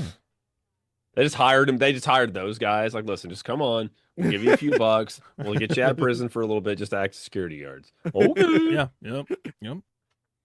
So Corey and Sean have a moment, and then there was a weird shoulder touch. I was like, why did you do that? Like, she just like, she does one of these. It's okay. You're good. We're good. And then they make out really intently. And I was like, do you think seems like a horrible spot to be doing this right now? Yeah. You think like while he's making out, like his neck tits, titties are going. Oh, they were just calling it neck tits. That's what they are. I don't care. Don't get me too excited. I might Guyver out. Like, I'm sorry. So they got to go save government guy and dad because they're now prisoners of Crane. So government guy, he evacuates the students, gets them all out of there. The security guy, you find out the other security guy with Crane is a zoanoid, which then he just gets to the point where he's like, I think they're all zoanoids. Like every single one of them that works for him. Yeah. Even the woman is with the ponytail. She's one too. And this is the one that sounds like a jaguar when he's like standing on the cliff and he's like, wow. That was a terrible jaguar sound, but that's what he sounded like, guys. I'm going to insert it over my voice. No, leave it in. Leave it in. But he's a beast. He just comes down and starts beating ass. So pretty much Sean goes, the ship's got to be destroyed. We got to stop all this because, to be honest, so he pretty much finds out like the Guyvers weren't good. Yeah, I love that whole like flashback to prehistoric times. Yeah. So we see like the ships land and they're like kidnapping cavemen. You see like this puppet of a caveman. And yeah, I guess they were turning them into Guyvers, but it didn't work and they became zoanoids instead. I think so. Yeah. Yeah, it was like the failed ones became zoanoids. Yeah. And then a bunch of them took off except for this ship for some reason. Didn't. Yeah. Yeah, that's a great twist. The fact of like you think that what Sean is like this heroic person or being, but then you find out no, the Guyvers kind of sucked. Like they were kind of the bad guys. We're here to protect you from these evil monsters, and it's like nope, you're actually thing to clean up their mess that they made. Yeah. Like they you created the evil monsters. Honestly, it reminds me of like the later Blue Beetle, the one that the new movie was based off. In the comics, it's like maybe the whole Blue Beetle scare wasn't as noble as we thought it was. Maybe there was some like negative stuff with it. Yeah. So they have 1 hour to get the Guyver. That's what the David Gale lookalike tells Crane. And so Crane is going to use the other Guyver unit because he has it. And you're like, well, I feel like he's probably going to use it for himself. Yeah. There's no way that this ends any other way. So Corey and Sean set up explosives in the cave to blow up the ship. And they get the weird Zoanoid planet flashbacks as the Guyver, which is what Tony was talking about with all the prehistoric stuff with the cavemen and all that, and kind of seeing the history of like what the Guyvers really were. Yeah, I thought that was cool. So we get a very out of place slow-mo walk from the bad guys. There's a couple of these random slow-mo shots in this movie. But it's like 3 of the guys are zoanoids and then Crane and the other security guard are humans. You're like, why aren't you all just zoanoids? Like, it probably looked a little cooler, but it's just, it looked so weird. And they it didn't even have look enough like of the suit actors that day, all right? True, they couldn't afford all the suits at once. But it was funny because it didn't even feel like it was actually slow-mo. It's just like, just walk really slow towards camera. This is when the Frogman shows up. Yep. So you're like, he does. what the? He's so I was out really of happy place. Frogman made it in here. I want to see him in more movies. You know, I'm pretty sure he started in Hell Comes to Frogtown and then this, and then he got his own movie. Yeah, there's just been a long lineage of frogmen throughout cinema history. Oh, man. I can't wait for Frogman Returns. Oh, I'm excited for that. So the Guyver and Papa, or Dr. Andrews, as we would call him, against the 4 zoanoids. And there's 3 different fights going on because I think it's the Dr. Andrews is fighting the girl, which is I can't. She's like a cat. Like she's like a. I'm trying to think of it. She was like the all black one. Yeah, that had the gun. I'm struggling to remember what any of them look like. I can't remember exactly what she looked like. And then the Guyver's fighting. The Guyver's fighting the Jaguar one. He's fighting 2 of them at once. That's true. He's fighting that one, and I'm googling Zoanoids Guyver. Yeah, he's fighting Frogman, and then the Jaguar one. The Jaguar again. Yeah, he's fighting those 2. What was the third fight? The third fight was the dad and Crane. Oh, the dad's fighting Crane? Yeah, because it's a shrimp guy. It's the agent, the U.S. agent's fighting the lady. Hey, you know, he's running from her. Hey, you know, if I just kept reading my fucking notes, I would have told you exactly what the fights were. It's I'm Dad sure it'd help out, versus dude. Crane, government guy versus lady security, who's like the all black, like cat-like one. Yeah. And Guyver versus Gremlin and Frog Zoanoid. I literally had them all in my notes, so good on me. Thanks for the help, Dan. No, I appreciate your help. I just, you know, if I just kept reading. But the female security guard, she gets fried and gets called a bitch. Yeah, that was like, you're a real bitch. And I'm like, oh, okay. Okay. And Frogman gets blown up by dynamite. Mm-hmm. And Which is then good. yeah, and then the Jaguar one gets his neck snapped. Yeah. just straight up neck snap. But then we get the final fight, and it's like a Marvel movie where you know most Marvel movies are like, we're going to take our hero, and you know who the villain's going to be? It's going to be the hero, but bad. And so what do we get? We get Crane as his Zoanoid form, and he uses the Guyver unit and becomes Guyver Zoanoid. Yes, but the Guyver keeps telling him, like, that thing's going to blow up. It doesn't work right. It's cracked. Yeah, well, I do love the whole effect of it glitching. Like like you actually see him and he's like twitching out, and Which he's if like, I'm "Dude, the it's Guyver, I'm just grabbing that girl and I'm like, let's run." And she'll be like, "What he's about probably him?" gonna Like, blow up." He's gonna blow up in 5 seconds. He's an idiot. Let's just get out of Yeah, here. I mean, Instead, he's but like, I gotta do more flips with my elbows, and it's like, Dude, no, he just runs run on away. his hands. He just hey, at least this Guyver's blades function the right direction. Yeah, True. yeah. The evil Guyver has it how it should, like Baraka. Yeah. You mean like Deadpool in Wolverine Origins? Yes, that's really what I meant. Was Deadpool and Wolverine. I knew that's exactly what you meant. The far more famous reference. I apologize. Yes, the best version of Deadpool. But the running on in the hands, the flying kick is so good. And then we get the sword fight, and I love that it's the sword sounds as they're clinging. Yeah. Cling, cling, cling, cling. Sean stabbed in the chest, and it's just this like geyser of blood coming out of his chest. You know, like, like man, shooting out of his vents. Oh yeah, Yeah. it shoots out of his like That he is, spits like- it up and it shoots out of the air holes in his mouth. But the thing is it's not like puffs of the fake blood. It's like straight streams out of his vents. Yep. Like this man is dead. He is dead. But who saves the day but Corey? She picks up a gun and she shoots the pearl. And that's the weakness. We found that out in the first one. That's the weakness for the Guyver. Yep. And Crane starts melting. It's a really cool effect of him just like slowly like transforming back, but he's like everything's malfunctioning. He's like pretty much like morphing into himself.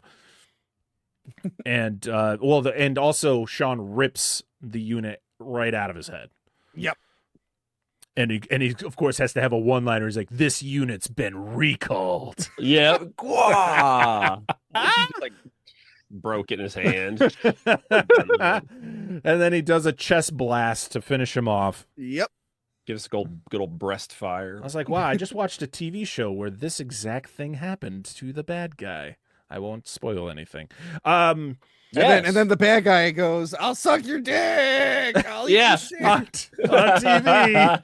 But I don't even watch that show. I've never seen a full episode of that show, and I've experienced the whole show through people complaining about it on Twitter. Same. Yep. 100%. Never seen it at all. And, like apparently first season was good, and then for like 6 years now, it's just been people sharing clips saying the show sucks. And I'm like, why are you all still watching? Well, here's my quick rundown. Okay, first 3 seasons were really good. 4th season was a big dud, and the 5th season was better than the 4th season, but not as good as the first 3. So There you go.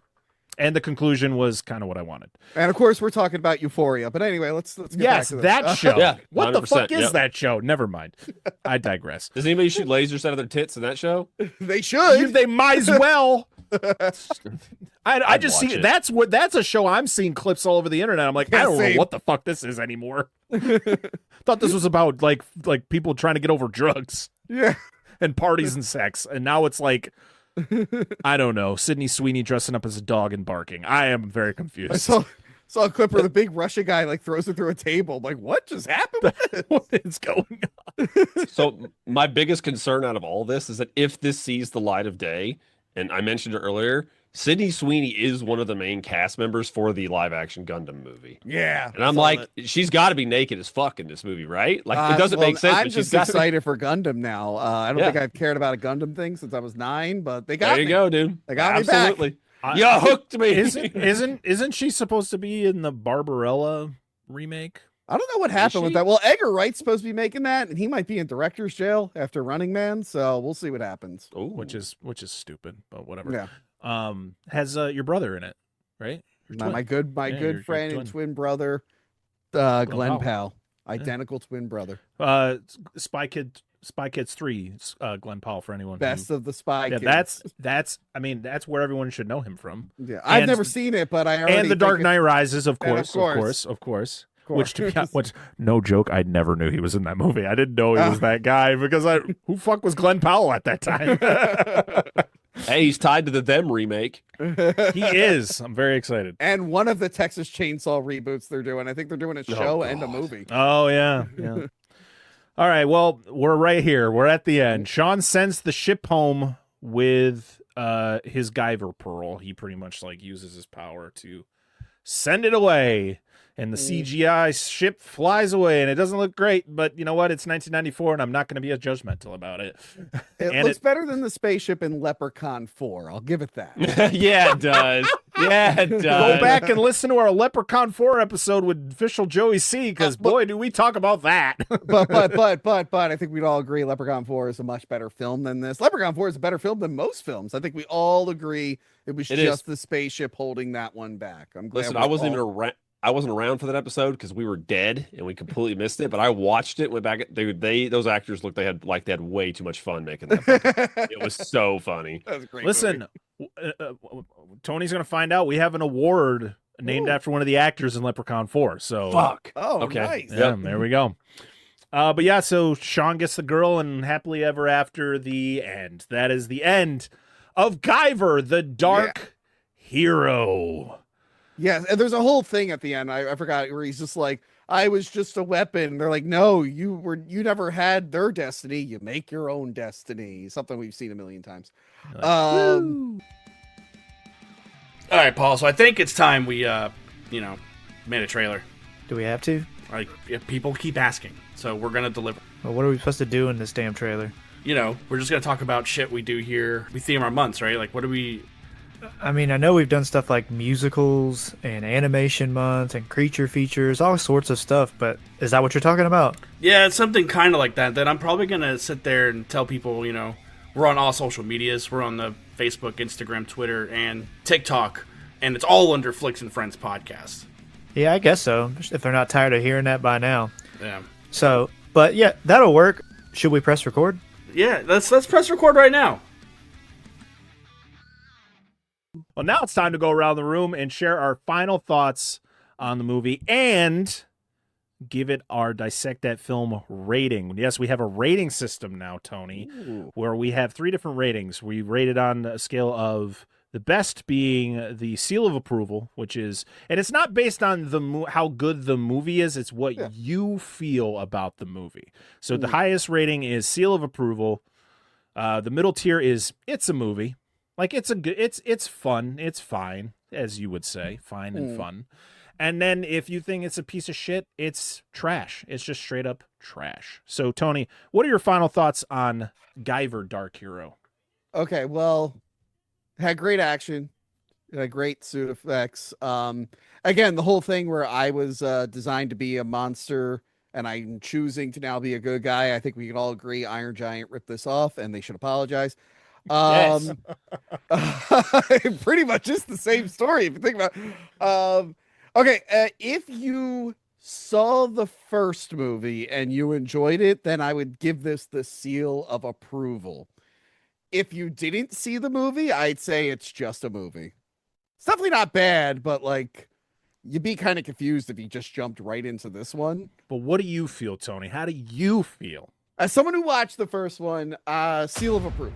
Seal of approval. All right. There we Not go. that it was We get a great, but seal. I'm like, if I enjoyed the first one enough, I'm glad I watched. Well, I'm definitely glad I watched this because it solved a 30-year mystery.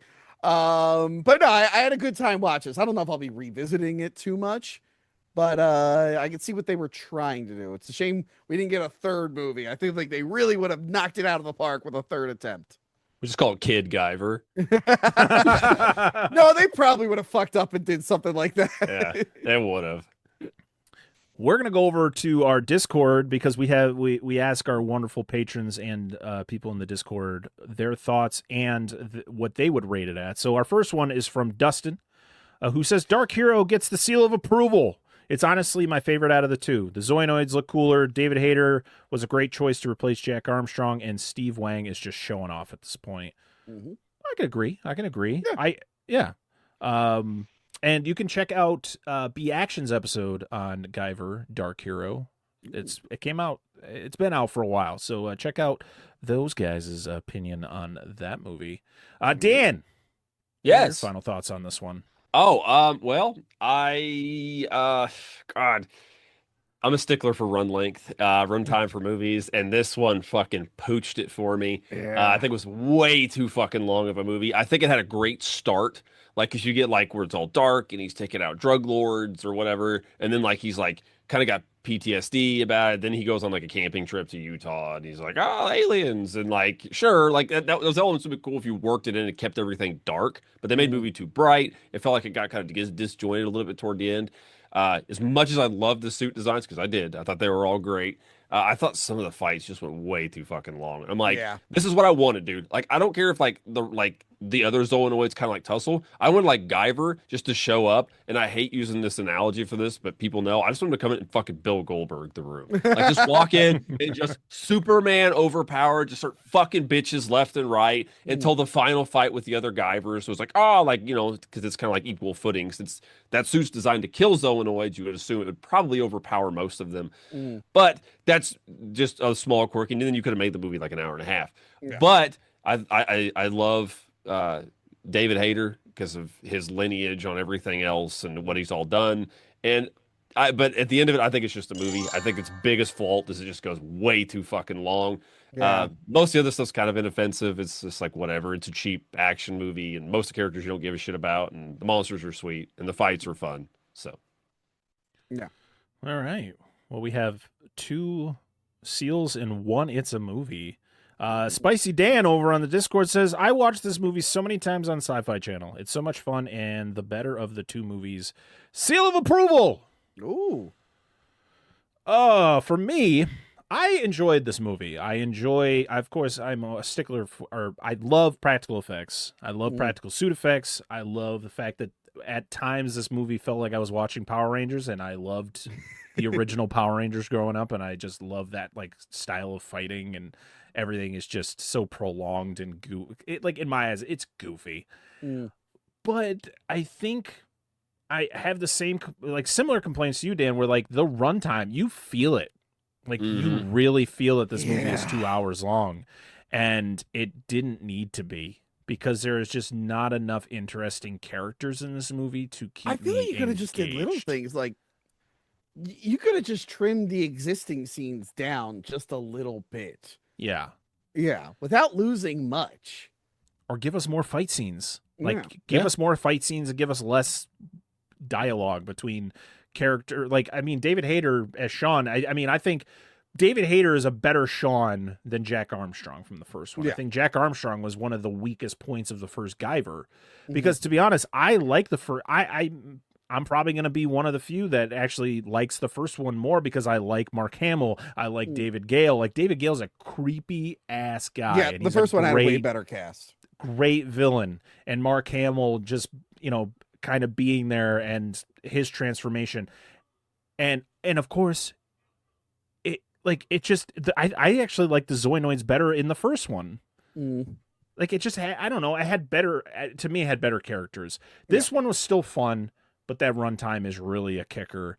It's still a fun movie, but I can't give it the seal, because it's definitely, because I think if you give me a choice between the two, I'm probably going to watch the first one again. Like, over. I like how the first one was dark. I just like that's another thing. Yeah, which, whatever. I mean, show off your suit work, which is, I mean, it still looks good in the daytime, but like Tony said, you can tell it's more Power Rangers in the daytime than it is kind of like that first fight with the Rhino one in this one was really good because it was I like that. And then the first in the river with Frogman, that's where it's just like, yeah. I do like that Marco Polo though. That was fun. That was fun. Yeah. But yeah, I'm gonna have to say it's a movie, but it's a really high it's a movie. Like it's borderline it's a movie and Seal, but I'm gonna give it the it's a movie. So don't be mad at me, Dustin, Charlie, and Mickey. I'm sorry. I love you guys, but this movie's still good. Okay. Dustin's still on the shit list. It's fine. He knows what he fucking did. He made us cover Cat in the Hat. Oh, I will be doing that this year. Ooh, I was gonna do it earlier in the year, but then they moved the release date of the new one. Because it was supposed to come out in February, they moved it to November. So don't worry, guys. At some point this year, I will be covering the Cat in the Hat as well, and I'm not looking forward to it. I hope you sound so much happier talking about it than me editing that episode going, wow, we sound fucking miserable. It was miserable, dude. I haven't seen it since 2004. So me too. That was the last time I had seen it. I'll probably watching be it a just couple as weeks miserable ago. as you were. Oh boy. Yeah, I will not. Do you have Joey on that episode? I can get him for it. You should. No, you need to, because he was going to be on ours and then it didn't work out. So to make up for it, he needs to be on your I'll episode. punish him. Don't worry. Yeah, don't let him miss. And also, we got to get him to he's supposed to be making a video about the video game. Okay. So I'll force we love him you, to, Joey. don't worry. Yes. The last one we have is from Lo Wang, who says, sadly, I have not gotten around to watching this in its entirety. This is one of those movies that I always catch bits and pieces of, but of what I've seen, it gets the seal. Hey, you know what? I'll give it to you. Sounds good. Seems like everybody enjoyed it. Yeah. Yeah. All right, now it's to the next segment of the show where we hand out the one award of the show, and that is the Miguel A. Nunez Jr. Award. Some damn enchiladas.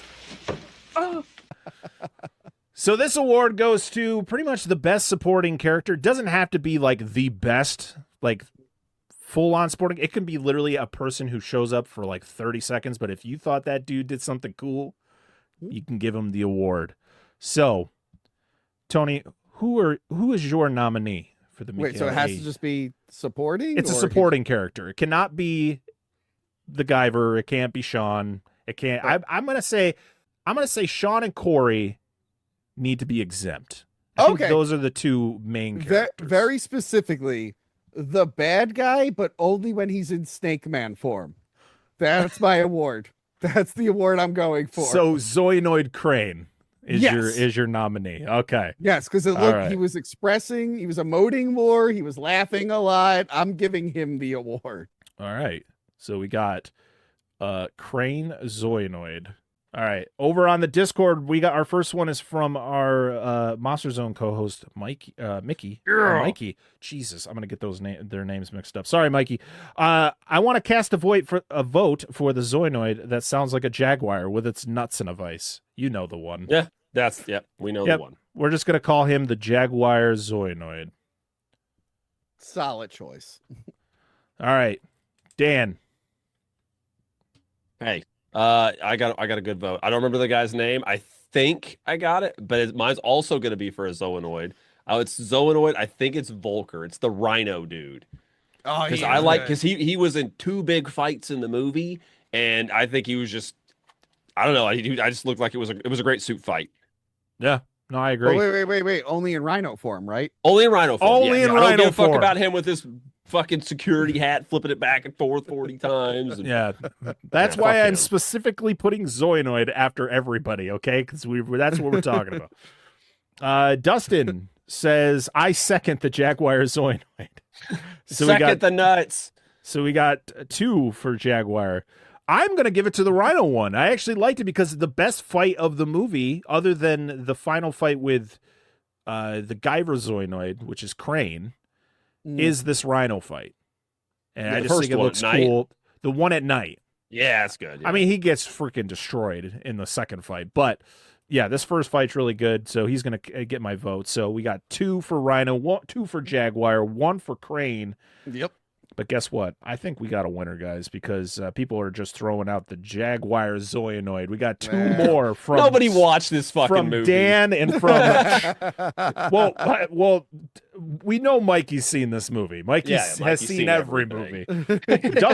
Dustin covered it on B Action, and Charlie also casted a vote, and he covered it on B Action. Spicy Dan said he saw the movie, so we got 2 more for the Jaguar. So we got a winner, guys. The winner, awesome, GG, of the Miguel A. Nunez Jr. Award for Guyver Dark Hero is the Jaguar zoanoid. Congratulations. Congratulations. And now they will do their speech. Yep. Insert Jaguar sound effect. you know that's what I'm doing. Parker, while you're editing this, put that in there. Okay, cool. Thanks. All right, the final thing we're going to do before we get to the end of show stuff is go over to social media and see what you all had to say about this movie. And we got a few over on Instagram. First one is from Hudak Anthony, who said, a huge step up in terms of fighting choreography. Honestly, feels like an R-rated Power Rangers episode. Also, just saying. There it is again. Also, just saying, I'd love to see Tony appear as a guest more often, especially for any future Godzilla Monster Zone episodes. Tony is more than welcome to come on the Monster Zone. I'll do a Monster Zone.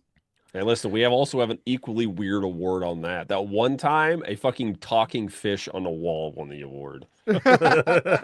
So that sounds great. Have you ever seen Creatures from the Abyss? Or no. AKA Plankton? No.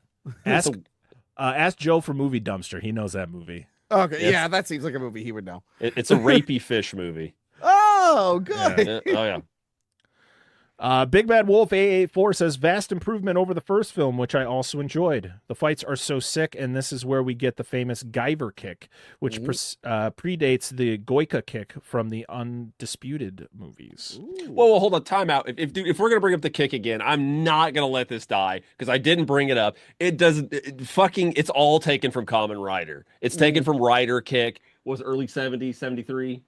73. That's where it all comes from. It's probably something predates it. But it's fucking Rider kick. Speaking of Kamen Rider, I looked up Kathy Christopherson, who played Corey. She was in a Kamen Rider show. Like the 2000s one, like 2008 or something. Yeah. Oh, like one of the English one, right? Well, I guess. Yeah. Kamen Rider on the PSP. My son is a huge Kamen Rider fan. He collects the belts and everything. Oh yeah. She was when I looked at IMDb, it was like what was it, 2008 or something? Something like that. Yeah. What was the English 2008 Kamen Rider? What was the 2000s Kamen Rider in English? Kamen Rider Dragon Knight? Dragon Knight? I'm looking it up. Hold on. He's looking it up. Pat it out, Marker. Kathy Christopherson. God damn it, where did it go? Hold on. It's gone. Kamen Rider Dragon Knight. Yes. Dragon Knight. Yeah. She was in this lady from Guyver was in Dragon Knight. 22 episodes. She played Michelle Walsh. 22 episodes? Yeah. I guess she was the main character. Very nice. Yeah. Next comment is from Cause I'm Playing JDF. Says, hell yeah! Still the best live action representation of the Guyver. But this franchise is not for the faint of heart. Fans have gone through repeated kick in the nuts throughout the decades, starting with the original OAVs to the reboot anime to the equally cliffhanger manga. Okay. And Jesse Man Zero says, I was wondering when you'd do another episode with the not at all famous Tony from Hack the Movies. What? Wow, damn, dude. Ban that guy. Guy. Report his account. Fucking chat punching up here. What the hell? Dox him. Oh, man. I think that is it for comments. So thank you for sending us your comments. Thank you to everybody over in the Discord for sending your award nominations and all that fun stuff. Yes. But that is it for Guyver Dark Hero. Next week is The Monster Zone, and we are talking about the oldest movie to ever be covered on any of our shows, and that is going to be 1925's The Lost World. Ooh. Our first silent film, too, which is... Yes. Pretty crazy. So yeah, that's going to be exciting. It's going to be interesting to go through that one. But our next podcast episode, last month we did our Mother's Day episode talking about Psycho. Ooh. So we thought we would, celebrate the dads. And how do you celebrate the dads? By talking about one of possibly the worst dads on film. And that is, we're going to talk about The Stepfather from 1987. Oh, thank God. I thought you were going to say the remake. No, but we are going to be watching the 2009 remake over on our Patreon for our monthly watch along. So check that out. I love the First Stepfather. First Stepfather's great. Yeah, we're looking forward to that one. I'm very, very excited for that. But yeah, that is what the rest of June looks like. Ooh, okay. Tony, thank you so much for being here and hanging out with us again. Yeah, thank you, sir. Thank you for having me. I love doing these. Of course. You are always welcome on the show. So next year. Yeah, we gotta wait. You've already got your one spot for the season. Gotta wait till next year. I just realized I know like you've been on my show a couple times. I need to get like all you guys on my show. Have I been? I've never been on your show. The live. Oh, I've been on your live shows. Okay, so I guess he got you. He got your ass. He did. He got me. We should do a live episode together, like all of us. That'd be cool. I just realized we've never actually done that on my channel. I'm like, it's just hitting me now. And I'm like, wait, why have I not done that? What the fuck? I guess because you were on wrap ups. I'm like, yeah, I did a bunch with him. And I'm like, oh no, I actually haven't done too much on my channel. I got to fix that. Well, we figure it out. You just let us know. I'll figure something out. So this episode will be the second week of June. So what do you know what you got going on for the second week of June? What's going on over on Hack the Movies? Second week of June? I have no idea, but I'm sure it's great. Yes. I'm sure it's one of the like 4 episodes I shot recently. I've gotten a lot of sleep. But yeah, come over, check us out over there on Hack the Movies on YouTube or wherever you get your podcast. And I suggest you all sign up for at least the free tier on Patreon. That way you get the free podcast and the free videos. And hey, sometimes it gives you it randomly upgrades you for a free trial, and you can see what's on our paid stuff, and you get like some free samples there. So better notifications than YouTube. That's why I've been trying to get people to at least become free members of the Patreon. Yeah, it's true. A lot of good stuff. I say, as of this recording, you have a Dragonheart episode out, which I think is the latest thing, and then you did Highlander. Mm-hmm. You've done okay. By the time this comes out, I would have done the original Scary Movie, and I think I did follow-ups where I talked about the TV cuts and the work print versions of that film. So interesting.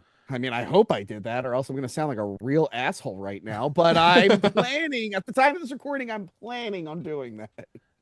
See, Hack the Movies does way more than we do. We're doing just these movie breakdowns, and that's just kind of where it ends. He's doing all these like work print breakdowns and I have to. trailer breakdowns. Now I'm breaking apart scripts because I couldn't find interesting work prints. Because most of them are just like different music. I'm like, that's not enough for a video. So now I'm like, what's the original script? Oh, there was this thing in it. Cool, let's do that. So yeah, come over and check us out. Yeah, a lot of good things over on that Patreon too. Got commentary tracks. Got you're doing your live streams where you got your gaming live streams, but those are all free on your Twitch, right? Those are free on Patreon. I do like exclusive live streams there. Sometimes we do a fan film fiesta, where I just get like a bunch of fan films about a different franchise and I go through them.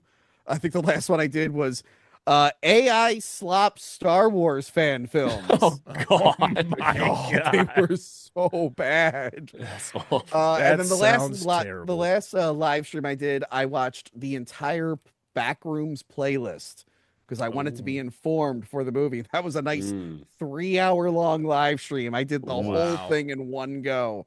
But I really enjoyed it. I had a really good time watching it. So it's got some good lore.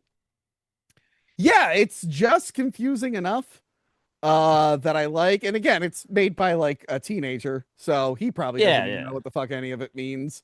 He just thinks it looks cool. But yeah, actually, I'm really, really digging it. I know he's very young, but he's very talented. So yeah, I'm very excited about everything he's getting right now. I'm looking forward to seeing the movie. So, yeah. But yeah, everything Hack the Movies will be linked down in the description or in the show notes. So make sure to check him out and all the awesome stuff he's got going on over there.